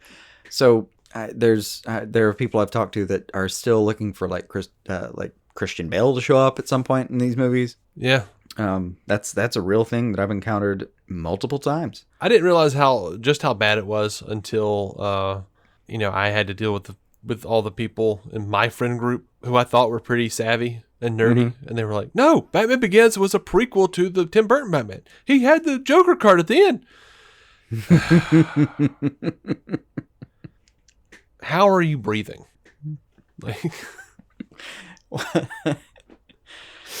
yeah, that's bad. I mean, in our world, we exist in a certain part of the world where a lot of this information is known, and, like, within that world, I think honestly a lot of us are willing to accept that, like, yeah, there were outliers to everything. So outliers to people being really shitty about the release of Snyder Cut movement is, yeah, they were there. Like, you can't just say they weren't there. They were there. They were being shitty people about a thing that they didn't have any rights to.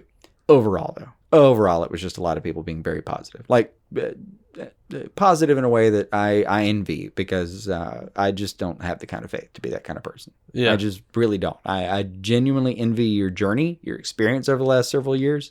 Wish I could have been a part of it in a more real way. Wish I could have had the emotional catharsis that you've had in the last few days. Just not how I'm built as a person, and I'm deeply happy that I'm at least on the other side of it with you and get to see the fucking thing. Yeah. And, for all the toxicity that the Snyder Cut fandom may have produced, way more of it, when you start looking at like how much fundraising they did for suicide prevention and stuff, was just like, Oh, that was always fantastic. You have like a huge group of them doing that, and then like there's another group there's like, if you don't like Snyder, kill yourself. I think that's the wrong message. I don't think that's the message Zack would approve of. No, I that asshole. Especially the stuff they did for the suicide prevention efforts, and always taking a cut and funneling it into that, which is something that is of course meaningful to the Snyders. Mm-hmm. And something that should be meaningful to any living, breathing person with a goddamn conscience. That was always fun to see. It didn't matter how much I thought this was misguided, and I have on many occasions. And by many occasions, I mean the entire time up until I've gotten to this point. By that, I mean the entirety of the time that I was wrong, which is up to and including a few days ago. Right. That was always really nice to see that there was like this just, how do you fucking argue with this is a good thing kind of thing that was happening as a subset of that. Mm-hmm. Yeah. Right. Those efforts were incredible. All right. So we've talked about Zack Snyder's Justice League. We've talked about David Ayer's Suicide Squad. Let's talk about Ben Affleck's Batman. True.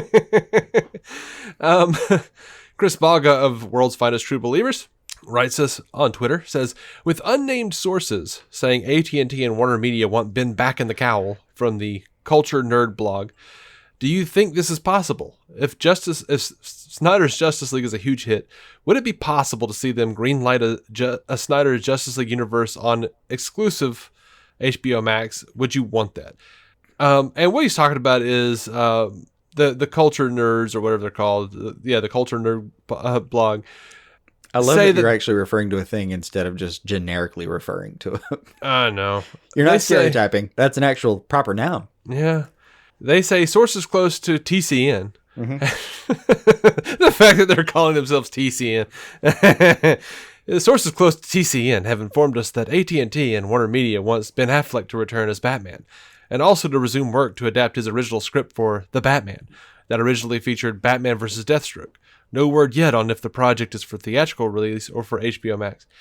I have no reason to believe this, but I also have no reason to disbelieve it, as we have someone actually wrote to AT&T on Twitter and said, after the announcement of Justice League, will it be possible to see Ben Affleck as Batman in other future films? And AT&T responded, who knows what the future holds? Who knows who will answer the call, with the gif of Batman from BVS standing next to the bat symbol. Yeah. Or the signal. I don't think they're not. I'm using a double negative on purpose. I don't think they're not open to it. Yeah, and I think... Like, I myself have gone from an atheist to an agnostic on all of these concepts. I believe... I believe that with a lower budget... you're going to be like Episcopalian by the end of this. With a lower budget. Episcopalian is pretty low budget. Look, once we get out from underneath... I say this with a lot of love for Episcopalians, mind you. Yeah, the thing about BVS and Justice League, where they were like touting those huge budgets, that was also tied in to previous developments. Wolfgang Peterson was developing Batman v Superman, so Warner Brothers funneled a lot of that money into this development, and that claimed that is the budget. A lot of pre-development that was tied into a budget that never got used, because that's how the industry works. Yeah, Justice League Mortal with George Miller. Yeah. So and all Dark. Of that, as I understand, part of Dark. I don't think Justice League Dark was, but it was being. I'm suspecting that it was being developed similar time, and I wouldn't be surprised if it was folded in, because it's a little bit how they do things. But yeah. So if we're talking also, it about was before the trend where people started like intentionally lowering the budget because they wanted to do things a little bit differently. Mm-hmm. But yeah, if we're talking about Ben Affleck gets to do what he wants, and he wants to, we know that he wanted to do more of a detective thing. He wanted to do more of the noir thing. He wanted to do, Batman vs. Deathstroke. All of that can be accomplished on much less budget. We already know Warner Brothers is funneling money into doing HBO Max originals. Way less pressure on Affleck. Yeah. He's looking like he's back in shape, too. I don't know what to think about that. He looks good. He does look good. It's one of the things that we've had a lot of visual evidence for is the narrative that part of the problem that he dropped out was because he was having like dependence-related health issues. Yeah. And honestly, like him coming back, if he never wanted to come back again, and it was because of his issues in that area, fuck yeah. But like, don't do it, man. It's not healthy for you. But he's looking great, and I think it's a different environment. Yeah, and you know what? It's a different environment. Like if you gave him $35 million to make this movie, and he paid himself like $6, maybe Manganiello like 3.5 or something, I think they'd probably get him on board. A lot of back end points if you want to try to do that kind of thing, but it might be enough to get the thing off the ground, and I think he could do it. And like you were saying, man, Brave New World. We don't know when theaters are reopening. Not for real. Not for real. Like, so streaming might be the next thing. I mean, it is the next thing. It is, period. Flat. That's the Pandora's box has been opened. We have studio, like we have like AMC saying I'll be like tiptoeing onto that and be like, you know what? No, my foot's in this. AMC's already saying they're not going to do Universal movies anymore because Universal, put their shit out on streaming. You know what? You know how many people have kids and would be like, no, I would love to just pay $20 and rent a freaking movie in my house. Yes, on day of we release. all have access to television. We all want that shit. Bigger than our fucking arm span for $350. I don't have kids, and I don't want to go to the theater.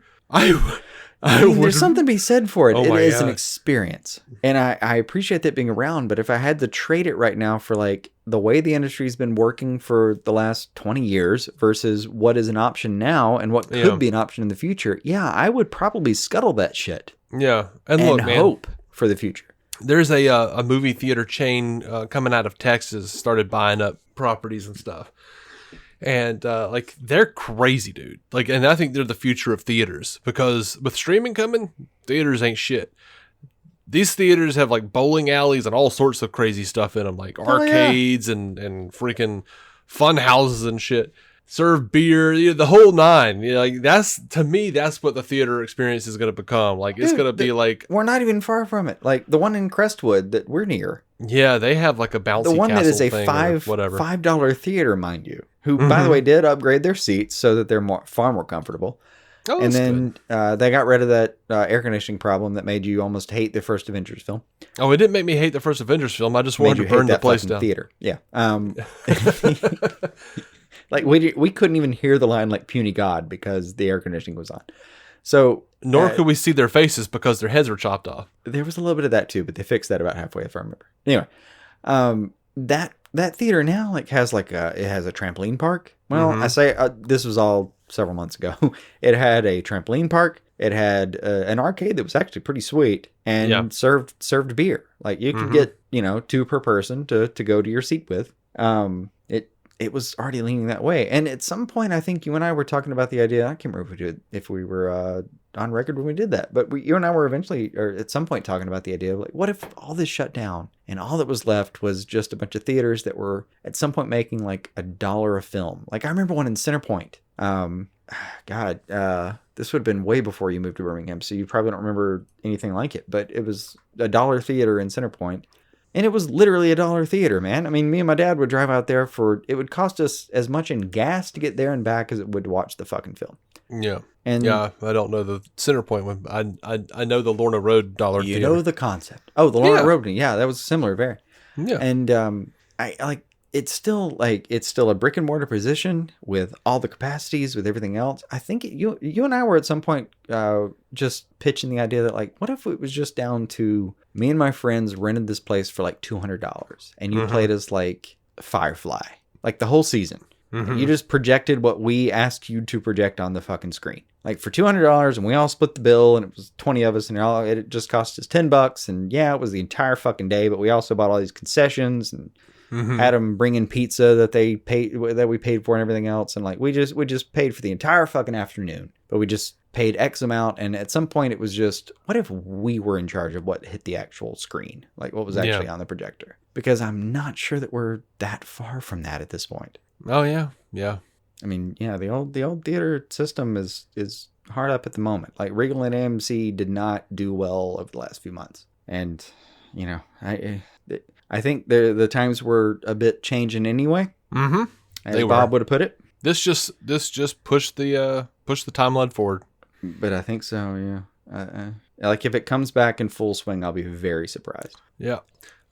Zach Champion over on Facebook, in our Facebook group. By the way, come join us. Facebook group, DC on Screen. Says, have you heard DC on Screen? Have you heard DC on Screen podcast? Actually, I forgot. That's the one exception. On Facebook. Yep. It's Facebook. Zach says, have you heard the rumor that Pattinson has been fired from the Batman? I have now. Also, does the Snyder Cut being released mean that HBO Max will give us more of a glimpse into the multiverse? No. I think Ezra Miller on The Flash in Crisis on Infinite Earth means that HBO Max will give us more of a glimpse into the multiverse. Yeah. that was a defining point. Yeah. But no, so glad I didn't have that spoiled for me. I actually got to watch that. Yeah, that's cool. God, I screamed. The houses next to me heard me scream, I'm sure. I had it spoiled, but even as I was like seeing the shit play out on my phone in front of me, I screamed. So look, I don't believe that Pattinson has been fired in any capacity. Period. Matt Reeves is making his movie, man. Matt Reeves is making that movie. Yeah, that's happening. Yeah, no matter what happens to Ben Affleck. Honestly, in terms of their names, Reeves trumps Pattinson. I think like he's gonna get to make his movie regardless. Mm-hmm. If he wants Pattinson along, he's gonna come along. Yep. I mean, not against Pattinson's will. I mean, it just you know what I mean. Yep, I do. So according to a site called the Illuminati, I don't know how. Look, I'll be honest. That sounds familiar. I feel like we were run across that. We may have. I still didn't know him. That's a good name, though. Good job. The name was good enough that I was like, you know what? We're including this piece of news. Yeah, I like it. They say that they have a source that says that the Justice Society of America is being evaluated for their own feature film following their appearance in Black Adam, pending the public's reception to the movie. Well, duh. Cool. Well, you can test it on Stargirl for sure. Oh my God. Okay, we're gonna talk a little bit about Stargirl when we come back from this break, but I'm loving it so far. Yeah, I'm loving it. All right. I think I told you when I talked, it was like my back hurt after picking up all those names they dropped. Right. All right. So when we come back from break, we're talking about Ruby Rose exiting Batwoman. Yeah. Boom. Amazon Delivery Service Partners are hiring full-time delivery drivers to meet growing customer demand. Receive compensation of at least $20 per hour at select stations, plus benefits and a sign-on bonus of $1,000 from participating DSPs if you apply now. No delivery experience required. Must be 21 years or older. Terms apply. Apply today at amazon.com/driver. That's amazon.com/driver. All right, we're back. Let's get into some TV news here. Ruby Rose is gone, man. She says, I've made the very difficult decision to not return to Batwoman next season. This was not a decision I made lightly, as I have the utmost respect for the cast, crew, and everyone involved with the show in both Vancouver and in Los Angeles. And she's very appreciative, blah, blah, blah, blah, blah, blah, and truly grateful, blah, blah, blah. And I don't believe any of that shit. The speech. Yeah. So, here's the thing. A bunch of people were like, well, maybe this has to do with her herniated disc. She had a couple of herniated discs, had to go in emergency surgery. I wondered about that. Was at risk for being paralyzed. But that was back in like October, I think. Variety says that a source familiar with the situation tells Variety that it had nothing to do with her health or injury. According to multiple sources, Rose was unhappy with the long hours required of her as the series lead, which led to friction on the set. It was thus decided by her and the network and studio, Warner Brothers Television, they should part ways. TV Line shares a similar story. Their sources say it wasn't 100% her decision. It was a breakup. She wasn't happy working on the show, and did that make her fun to work with? No. So everyone decided it would be in the best interest of the show, and for all concerned, if they parted ways, it just wasn't a good fit. Yeah, like I believe the entire, like the whole picture, the gestalt of the whole thing makes sense to me. Mm-hmm. Any individual piece I could talk about, but yeah, like, funnily enough, this would be the biggest news if it hadn't been the week it had been. I know, right? Like, this would be big. Now I'm like, yeah, sure, whatever. Yeah, TV Line said that she wasn't acclimating well to her life in Vancouver. When I shared that story, I said, Vancouver strikes again. Yeah. No, it's been a big deal for a lot of people. Like, a lot of seriously, to be a series regular, or God forbid you're an actual like full-on cast member of some of these shows, you're going to spend 6 to 8 months in Vancouver. Yeah. That's part of your life now. Yeah. You need to plan your life around that. Your kids go to school and don't see you for a few months. They come back and you're there again, and you're there for a bit in the summer, and then you're gone again. Like, I get why at some point somebody's like, well, you know what? I've spent enough of my life this way. I have to go. Like Stephen Amell in particular, just needing to raise his kids and be with his wife. Fucking, I get it. I also get why if somebody shows up and after a while they're like, holy shit, I'm working 12-hour days.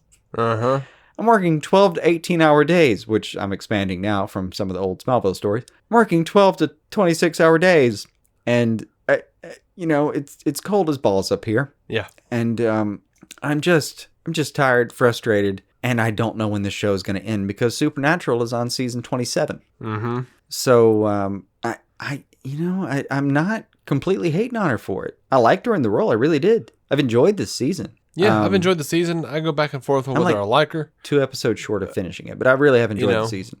I like her a lot more than my wife likes her in the role, but that's not the issue here. Well, my wife's walked through a few times and thought, well, she was also a fan of Orange is the New Black, so she's seen her before, but she liked her here too. And man, I don't think there was anything wrong with her being in that role as far as the what I was getting as a viewer. But yeah, man, I thought she's fun. It's rough. I get it. I get that it's rough. I also get that at some point the CW's got to be like, dude, if this is how you're going to be about it, we gotta find another way. We gotta go. Absolutely. So Mark Guggenheim though was talking to Collider. He says, I was talking to one of the the Batwoman writers the other day, and we were saying how in this is a great creative opportunity. I think there will be people who come to the show, quite frankly, just to see how the writers choose to handle this. I'm a big believer that anytime you face... Yeah, absolutely. I'm a big believer that anytime you face a production challenge, and sometimes it's in cast, while sometimes it's just logistics, in that challenge lies a creative opportunity. And given what we know he's been through, yeah, it's a man who can stand behind this statement. I was actually talking about that with Beth Schwartz the other day. We were talking about how once production presumes post-pandemic, how are we going to work with all these different limitations? And it's the exact same thing, which is that in those limitations and in those challenges lie the chance to do something new and different and come up with a clever creative solution. That, to me, is the fun part of the job. Now, I mean, we've seen them just sort of recast people like Sarah Lance. I don't think you can really do that here. Not with a lead. And I'm just thinking like, man, the whole show is centered around face swapping right now. To me, a bit unfortunately. To me, a bit unfortunately too. But, we not did my get favorite storytelling device. Yeah. It's not, but I'm kind of wondering I do like a lot of what the show's doing other than that. But yeah. I'm kind of wondering if they didn't see this coming though. And they were like, let's lean into the whole face swapping thing. Let's let there be a mechanism in this particular universe where there's face swapping. Oh, also, if you go back a little further, like, let's let there be a mechanism in this universe where Oliver didn't close up every single gap. There are some dissonant particles in the universe. Okay. So there can be a Beth and an Alice and all that. Right. Do you have an idea for who you'd like to see? Could work. Take on the character? Actually take it on? No, man. I really don't know. I feel like I just have to pick somebody with like dark eyes, dark eyebrows, dark hair. And then, honestly, the first person come to mind is Selena Gomez. And I just don't know if she's going to be up for it. Oh, yeah, no. I wouldn't think it. I mean, she's not bad as an actress, but... I have no idea. It's just the first person I thought of that fit that description of brown. Stephanie Beatriz of Brooklyn Nine-Nine, she plays Rosa. She said she would be interested in playing it. Absolutely. Bring it on. She said she just dyed her hair red too, which was funny. And what's even not funnier, necessarily. We have a wig for that, but I like your enthusiasm. That's the thing is they just made a joke on the show second to last episode, something about how having like a flammable wig is probably not the best thing to have in the costume. I don't disagree. So she's interested. Jade Taylor of The Magicians wants it, and she was saying like, "Hey, I was thinking they should maybe cast someone with fighting skills like Krav Maga, who has already played a badass on screen the last 5 years and loves working crazy hours." Just saying. And posted. I'm not disagreeing. The wife watched The Magician, several seasons of it, and yeah, I can dig that. Yeah, she was. I've strolled through several times and didn't think she was doing an abhorrent job at all. Oh. The one I'm most interested in seeing happen, though, Wallace Day of Krypton, the girl that played Nyssa Vex, says she'd be into that. Yeah, I could dig that too. That didn't sound like a wholesome grunt. No, I was just thinking that was a carnal snarl right there. No, it wasn't. It was more of like, you've just given me a few options that I really liked, and now that one's a hard contender as well. Yeah. But I also I don't know what amount of range I've gotten to see out of any of these people. If anything, Beatrice, at least I've seen so much of her over several years. Oh, she's got so much. She's bursting with range. I know. She is genuinely just a deeply talented person. But I'm only saying that because I can verify it because I've seen some of it. The rest of them I just don't know enough about. Right.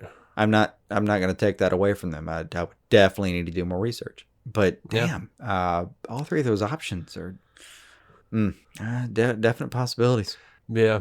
Well, you know what was funny is like I saw a few articles that were like, "Oh, the cast of Batwoman say goodbye to Ruby Rose" or whatever, and then none of them said goodbye. None of them said anything about They were just like, "We're keeping our heads up."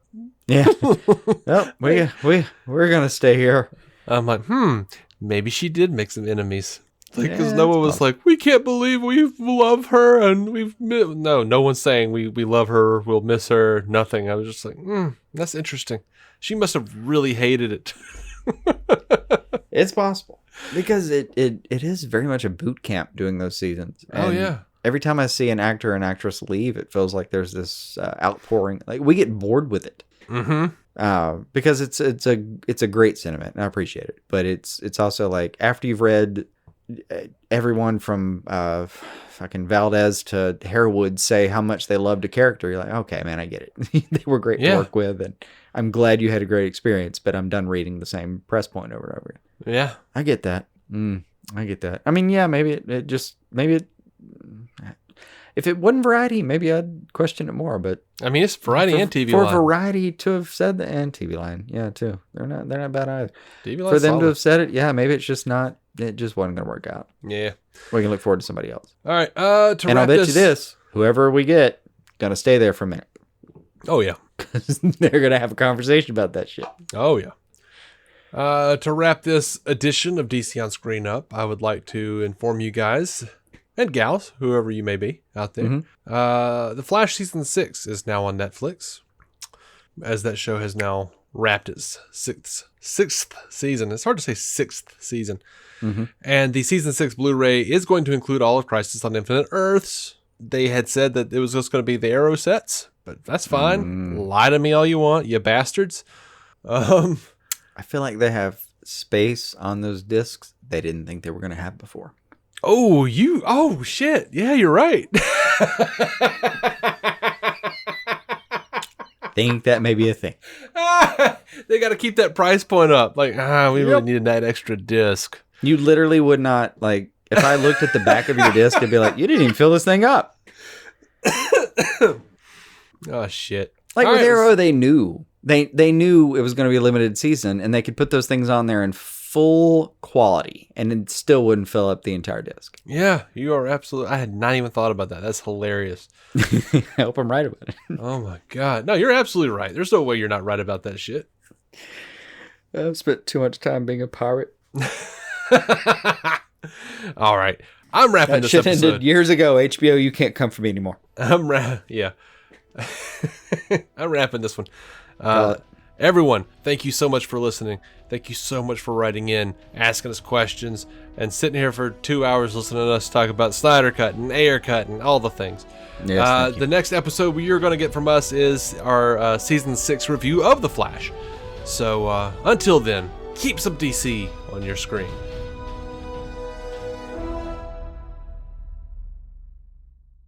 Our intro music is by Jason Goss and Michael Shackelford.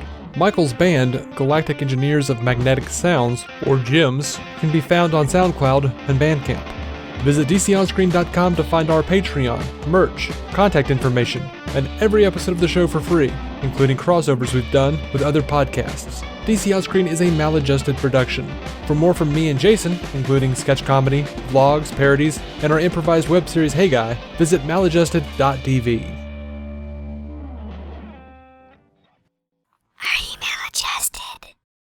Are you struggling to lose weight and keep it off? Tired of wasting time and money on starvation diets that lead to more frustration and stress? If there was a weight loss solution that could actually work for you, would you try it? Then head to Golo.com. I'm Steve. I lost 138 pounds in 9 months on Golo. I'm Amber. I've lost 128 pounds with Golo Taking Release. If you're ready to take back control of your life, head to Golo.com now and see how Golo can work for you. That's GOLO.com. My sleep is way better. My inflammation has gone way down. Golo saved my life. I was way overweight. That's what sent me down the path. I wanted to make sure and live for my kid. I have literally tried everything. I was on the verge of getting gastric bypass surgery, and I saw the Golo commercial, and it was the last thing I tried because it worked. Join over 2 million people who have found a better way to lose weight with Golo. Your healthier and happier life begins at Golo.com. That's GOLO.com. Again, GOLO.com.